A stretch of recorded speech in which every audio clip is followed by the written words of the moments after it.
message ko for this afternoon is about happiness and joy. Happiness and joy. Alam ba natin kung anong kaibahan ng happiness at saka joy? Yes. Yes. Yeah.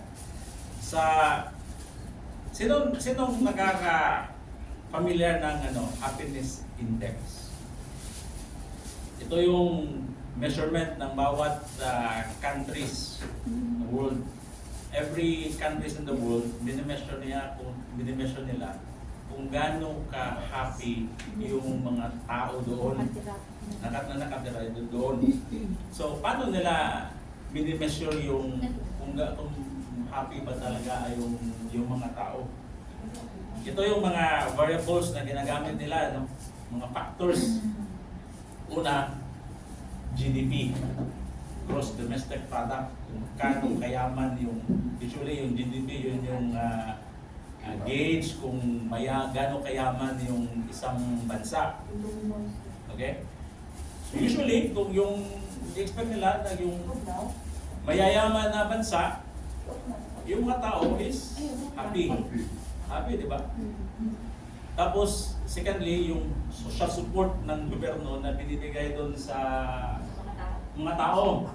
Kung gaano kasuportado, kung pupunta ka ng gobyerno, kailangan mo ng tulong, ready ba yung may mga programa ba ng gobyerno para tutulong sa mga tao. Okay?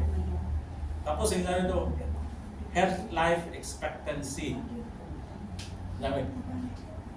Dapat, iba yung life expectancy, iba yung health life expectancy. Ano yung life expectancy? Kung gaano katagal mo mabuhay sa mundong ito. Pero yung health life expectancy na tawag, gaano ka mabuhay na healthy. Pwede kang mabuhay ng up to 100, pero from 70 to 100, bedridden ka. O hindi ka makakalakad. Hindi ka makakalakad. So, yung life expectancy mo, yung 100, mabuhay ka through the aid of machines or whatever. Pero yung health life expectancy mo, kung gaano ka busog na kaya mong maglakad without aid ba kaya o walang sakit-sakit sa katawan. So, yun. Isang factor yun.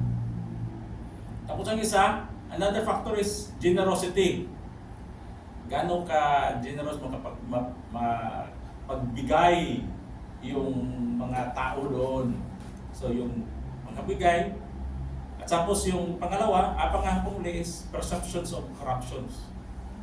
Usually, pag corrupt yung country, mas hindi happy yung mga tao kaysa compare doon sa mga countries na perceived to be less corrupt. Okay? So ito yung mga variables, minimeasure lang kung ano yung happiness ng mga tao sa bansa. And interestingly, ito, 2024 ko pa ito nakuha, big index. Okay? Yung pinaka-happy